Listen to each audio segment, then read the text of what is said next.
Hello, welcome to ZD Code's YouTube channel. Today we are going to discuss about numbers in Python.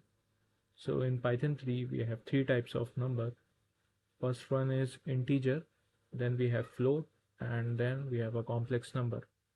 So we will open our command prompt and enter in our Python terminal.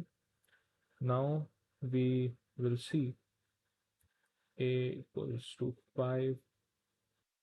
Now if we print a, it is 5.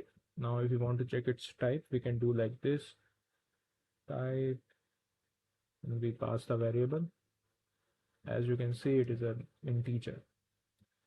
So this is how integers are defined in Python 3.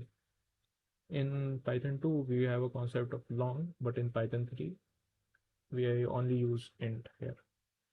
So this is for integer. Now if you want to check the float numbers, the second one is float. So float numbers are nothing but containing a decimal point in between.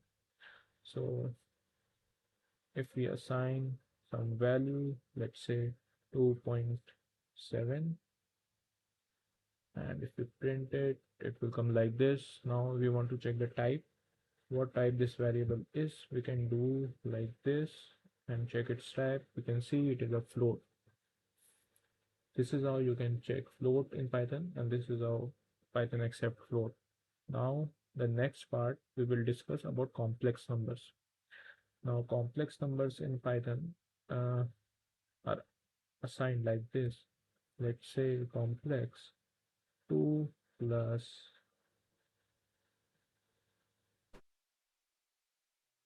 j.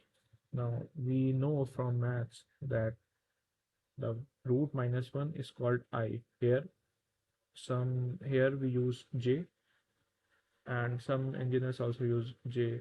The root minus 1 is the value of I. So 2 plus 5j, we have assigned it to a variable c. Now let's print it. It will come like this. Now let's say we want to check the type of it, and if we pass here, you can see this is a complex number. So these are the three numbers type in Python 3.